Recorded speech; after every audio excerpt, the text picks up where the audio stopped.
Jemi rikthyer në studio, kam kënaqësinë që të kem në një komunikim të drejtë për drejtë në Skype zotin Riza Hashimi, specialist i sigurimeve shoqërore. Zoti Hashimi, përshëndetje dhe faleminderit për kohën.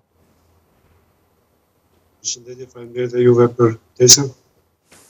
Zoti Hashimi, duke qenë se ligji për njojën e periudhave kontributive për para viteve 90 për efekt llogaritjes së pensionit është miratuar, por që efektet e tij do të nisnin duke filluar pra nga muaji maj. Ka nisur zbatimin? Duke filluar nga data 13 mars i vitit 2025, datë në cilën ka hyrë në fuqi ligji i ri, strukturat e sigurimeve shoqërore kanë filluar ta zbatojnë atë dhe për gjithë pensionet e caktuara pas datës 13 mars, normalisht periudha e vdesjes në punë do të njihet sipas këtij ligji. Nëse njohja e vdesjes në punë në ish ndërmarrje shtetërore, ish kooperativa bujqësore apo ish ndërmarrje bujqësore, është më e favorizuar për një person të siguruar. Dhe nëse një person i siguruar ka periudha vdesje në punë më të favorshme se sa ajo që një ligji numër 7 i vitit 2025 normalisht ka të drejtën të zgjedhë midis ligjit numër 7 dhe ligjit aktual 7703 për sigurimet shoqërore në Republikën e Shqipërisë. Nëse një person i siguruar ka periudha vdesje në punë, po them në punë të vështira siç janë punëtorët e minierave në tokë, apo edhe traktoristët që kanë një pagë referuese më të lartë se sa ajo që parashikon ligji numër 7, normalisht çdo person i siguruar ka të drejtë të zgjedhë atë që është më e favorshme për personin e siguruar. Gjithashtu dhe për periudha para moshës 18 vjeç, sepse duhet të theksojmë që ky ligj një periudha të vdesjes në punë pas moshës 18 vjeç deri në po them mbylljen e aktivitetit të ish kooperativa bujqësore. Po, një shqetësim që është ngritur edhe nga ekspertët, duke qenë se ka sipas tyre puna aso kohe niste në moshën 14 vjeçare. Pra janë diku 4 vite të munguara përmes kësaj nisme ligjore që lehtëson pra njojën e viteve të punës përpara 1990-s. Nuk janë periudha të munguara, për shkak se është e vërtetë që vdesja në punë për punëtorët e ish kooperativa bujqësore njën nga mosha 14 vjeç, për ndërmarrje shtetërore nga mosha 15 vjeç dhe për punë të kategorisë së parë, siç ishin po them minatorët në tokë nga mosha 16 vjeç. Por periudha midis moshës 14 vjeç dhe 18 vjeç nuk do të refuzohet dhe nuk do të mungojë në llogaritën e vdesjes në punë gjithsej për çdo person të siguruar, për shkak se mosha 14 vjeç deri në 18 vjeç, nëse një person i siguruar ka qenë i punësuar në ish kooperativa bujqësore, ka qenë i punësuar në ish ndërmarrje shtetërore apo në ish ndërmarrje të bujqësore, normalisht kjo periudhë do të llogaritet sipas dokumentacionit që administrohet në strukturat e sigurimit shoqëror. Po them sipas regjistrit familjtar, sipas disë pagesave apo dhe dokumentacione të tjera të cilët kanë qenë në pjesë e kohës. Kështu që nuk do të refuzohet dhe nuk do të mungojnë dhe periudhat e vdesjes nga mosha 14 deri në moshën 18 vjeç për ish anëtarët e kooperativa bujqësore apo nga mosha 15 vjeç për ish personat e siguruar në ndërmarrje shtetërore apo në institucione. Mirë, më vjen mirë që e sqaruam dhe këtë aspekt, zoti Hashimi, por të ndalemi pak tek kushtet, duke qenë se janë mbi 20.000 persona që mbushin çdo vit moshën e daljes në pension. Ka lehtësi në drejtim të aplikimit apo kërkesës që ata duhet të depozitojnë pranë zyrave vendore të sigurimeve shoqërore, pra të Agjencisë së Sigurimeve Shoqërore? Janë lehtësuar edhe aplikimi, po edhe po them dokumentacioni që duhet të dorëzojë një person i siguruar. Nëse një person i siguruar ka periudha vdesje në punë dhe pretendon që ka periudha vdesje në punë deri në 1 tetor të vitit 1993, mjafton që të deklarojë në kërkesën ose në aplikimin për pension, pleqëri apo dhe për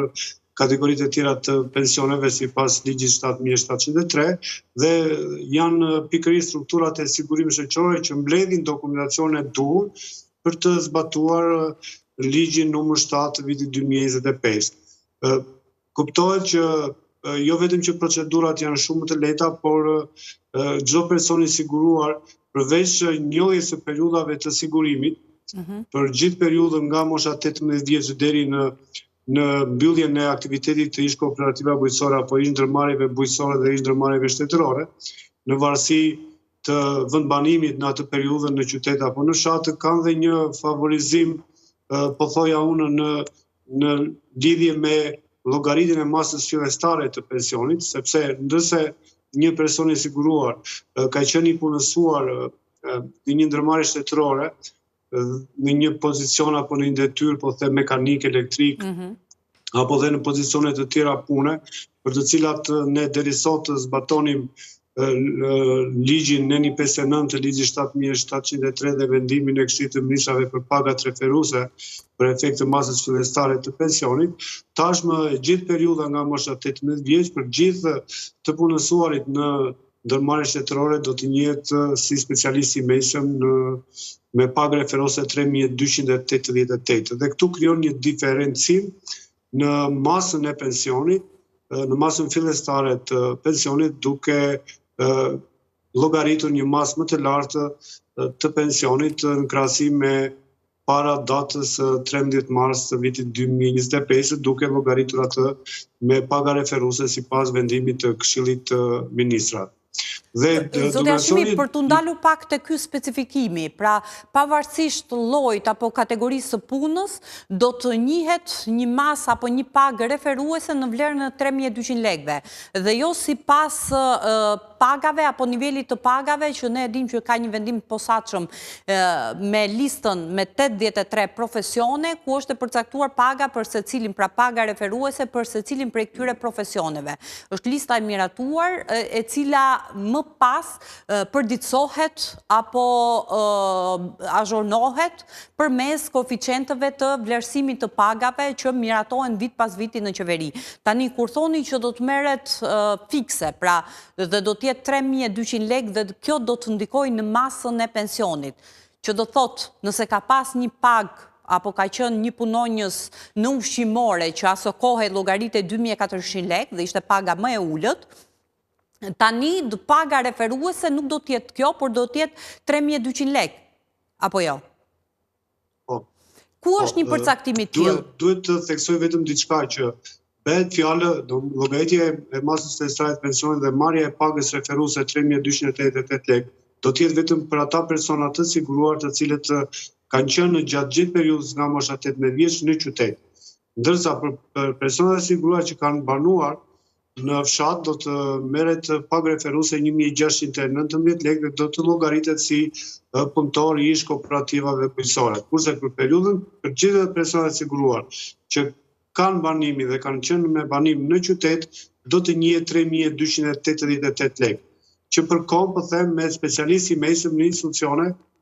sipas vendimit të Këshillit të Ministrave për pagat referuese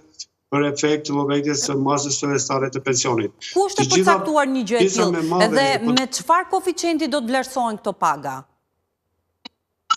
Dhe kuptohet ligji 7703 nuk është fuqizuar, mënyra e llogaritjes së masës fillestare të pensionit do jetë e njëjtë dhe gjithë pagat referuese, në rastin konkret 3288 lekë për gjithë personat e siguruar me banim në qytet, do të indeksohet me njëjtin koeficient sipas vendimeve të Këshillit të Ministrave për koeficientin e llogaritjes së pagave për masën fillestare të pensionit. Nuk do ketë asnjë ndryshim për sa i përket koeficientit të indeksimit të pagave për efekt të masës. Koeficienti për indeksimin e pagave të para 94-s është i njëjtë, pra nuk është i ndryshueshëm. Do të jetë i njëjtë deri në vendimin e radhës të Këshillit të Ministrave për ndryshimin të pagave për efekt të masës fillestare të pensionit. Dhe vetëm pikërisht kjo diferencim midis pagës referuese 3288 dhe pagës referuese sipas pozicionit të punës që ka patur një person i siguruar, ka një rritje në masën fillestare të pensionit, po them unë, për një person të siguruar i cili ka 38 vjet e 8 muaj, ai sa kërkon ligji për të përfituar një pension pleqërie të plotë dhe diferenca është mbi 2.355 lekë, vetëm nga ndryshimi i llogaritjes së pagës referuese për efekt të masës fillestare të pensionit. 355 lekë në bazë të pozicionit të punës një person i siguruar dhe gjithmonë duke patur parasysh që ka një vitësi pune 38 vjet e 8 muaj, asa që kërkohet në vitin 2025 për të përfituar. Në bazë pasaj të bazuar në vitësinë e punës, nëse ka më pak se kjo vitësi në punë apo ka dhe më shumë nëse kjo vitësi në punë ndikon edhe diferencimi në masën fillestare të pensionit. Kuptohet që llogaritja e masës fillestare të pensionit sipas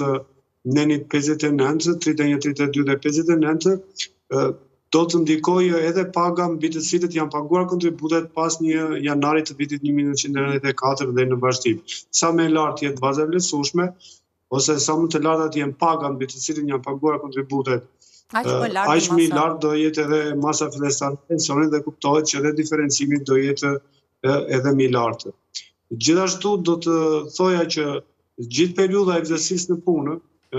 nga mosha 18 vjeç deri në, po them për personat e siguruar me banim në qytet deri në 30 shtator të vitit 1993, nëse gjatë kësaj periudhe kanë punuar në punë të vështira dhe po them traktorist apo punëtor në nën tokë, që kanë një pagë referuese më të lartë sipas vendimit të Këshillit të Ministrave, normalisht ata për atë periudhë, për ato vite të cilët kanë një pagë referuese më të lartë, nuk kanë pse të kërkojnë dhe të llogarisin gjithë periudhën me ligjin numër 7, por atë duhet ta ndajnë pjesa për të cilat kanë një pagë referuese më të lartë, normalisht do zgjedhin atë që kanë më të favorizuar gjithmonë për të rritur bazën e vlerësueshme dhe gjithmonë për të rritur masën fillestare të pensionit. E qartë. Mirë, zotë Hashimi, megjithatë ka një problematik që ka të bëjë me faktin që shpeshherë qytetarët, jo vetëm ata të cilët janë në prag të mbushjes apo daljes në pension, por të gjithë, secili prej nesh pra e ka shumë të vështirë të llogarisë se sa do t'i dalë masa e pensionit bazuar në formulën apo skemën që aplikohet. Kjo, thash, ju vlen dhe është një shqetësim edhe më prezent për ata të cilët janë në prag të mbushjes apo të daljes në pension. Është e rëndësishme që të detajohet dhe të ketë, le të themi, mundësi për secilin prej atyre që mbush moshën e daljes në pension, pra të ketë mundësi që të llogarisë se sa do t'i dalë masa e përfitimit, edhe paraprakisht për t'i dhënë mundësi që të paguaj përmes skemave vullnetare një masë të caktuar që do t'i reflektohet më pas në masën e pensionit duke rritur atë. Normalisht çdo person i siguruar i cili nuk ka plotësuar moshën për pension, ka të drejtë për t'u informuar dhe për të ditur se sa do të jetë vitësia në punë për atë person të siguruar ose sa do jetë masa fillestare e pensionit. Ne kemi shpjeguar ju në emisionin tuaj, unë ju kam ndjekur që keni bërë disa emisione për mënyrën e llogaritjes së masës fillestare të pensionit. Dhe por ne flasim cila skema në unë do të mundohem fare shkurt t'ju bëjmë dije qytetarëve, kemi përsëritur disa herë dhe në emisionin tuaj me specialistë të ndryshëm se si llogaritet masa fillestare e pensionit. Përbëhet nga dy pjesë. Pjesa e parë ka të bëjë me pensionin bazë, indeksuar kjo me koeficientin që rezulton nga raporti i periudhës së vitësisë në punë, që ka një person i siguruar me vitësi në punë që kërkohet sipas nenit 92, po them 38 vjet e 8 muaj në vitin 2025, dhe pjesa e dytë e pensionit është baza e vlerësuar ose masa ose po them paga mesatare e ponderuar, që llogaritet që nga dita e parë e punës deri ditën e fundit që një person i siguruar është në marrëdhënie pune, por të gjitha këto të indeksuara me koeficientët e indeksimit të pagave për efekt të masës fillestare të pensionit. Dhe ndryshimi i ligjit numër 7 bën që kjo bazë vlerësuese ose kjo pagë mesatare të të jetë më e lartë dhe pikërisht për shkak se do të llogaritet një pagë referuese më e lartë se sa ajo që llogaritet deri sot sipas pozicionit të punës që ka patur një person i siguruar. Dhe kjo pagë mesatare e ponderuar ose kjo bazë e vlerësueshme indeksohet në përqindje me vitet që ka një person i siguruar. Të dyja bashkë përbëjnë në masën totale të pensionit. Një person i siguruar i cili është në prag pensioni, fillimisht unë do ta sugjeroja që të kërkonte periudat e evidentësisë në punë pas 1 tetorit të vitit 1993, të kërkonte edhe periudat e evidentësisë në punë nëse ai i pretendon nga mosha 14 vjeç deri në moshën 18 vjeç, të kërkonte periudat e evidentësisë në punë nëse personi i siguruar pretendon që ka qenë në pozicione pune të tilla që kanë një pagë referuese më të lartë, siç e shpjeguam, punë e kategorisë së parë, po themi natori nën tokë, traktoristi dhe disa punë të vështira që kanë pagë referuese më të lartë, të kërkonte edhe pagat mbi të cilat janë paguar kontributet nga 1 janari i vitit 1994 deri në 31 dhjetor të vitit 2011, për shkak se pas 1 janarit të vitit 2012 ato i kanë në sistem tash në portali Albania, dhe nëse kërkon në portali Albania aplikon për të marrë pikërisht periudhën e evidentësisë në punë që unë i shpjegova, po dhe pagat pas 1 janarit të vitit 94, normalisht me një llogaritje fare të thjeshtë mundet të bëj të mundur edhe llogaritjen e evidentësisë në punë, por dhe më pas llogaritjen e masës fillestare të pensionit. Strukturat e sigurisë shoqërore nuk mund të bëjnë pa patur aplikimin për pension pleqërie llogaritjen e masës fillestare të pensionit, kuptohet, duhet të jetë në kushtet e përfitimit të një pensioni pleqërie apo pensioni invaliditeti, të ketë plotësuar moshën, të ketë ndërprerje marrëdhënie financiare në shtet gjithmonë, ose nëse është në privat, ai është i punësuar në një subjekt privat, mund të përfitojë pension pleqërie ndërkohë që vazhdon të jetë person i siguruar dhe të ketë plotësuar minimumi sa shkakton ligji 15 vjet të evidentësisë në punë. Duhet të aplikojë që ne të strukturat e sigurisë shoqërore më pas të llogarisin dhe masën fillestare të pensionit. Por do të thojë që çdo qytetar ka drejtë për të informuar për vjedhësinë e punës, për pagat dhe të gjitha këto bëhen duke aplikuar në portali i Albania. Strukturat e sigurisë shoqërore pa kërkesë dhe pa aplikim për pension pleqërie nuk mund të llogarisin masën fillestare të pensionit, edhe për shkak se duhet të merret një vendim për caktim pensioni sipas ligjit 7703, edhe për shkak se në momentin që një qytetar plotëson moshën për pension, mund të ketë ndryshime qoftë në pensioni bazë, por edhe në koeficientet e indeksimit të pagave për efekt të masës fillestare të pensionit. E qartë. Mirë, zote Hashimi, unë ju falenderoj. Kënaqësi që ishit me ne. Ajo që në vijim do të keni mundësi të ndiqni është një analizë mbi skemën aktuale të pensioneve, problematikat që janë shfaqur pas ndryshimit të saj në 2015, pra sfidat që paraqiten dhe mënyra apo skenarët, opsionet të cilat po diskutohen për reformimin e kësaj skeme. Kështu që shkon në pak publicitet dhe ju ftoj të ndiqni analizën pra mbi skemën aktuale të pensioneve. Bashkë ndajemi këtu për të ritakuar ditën e hënë në orën 16 deri atëherë kaloni sa më mirë. Mirupafshim.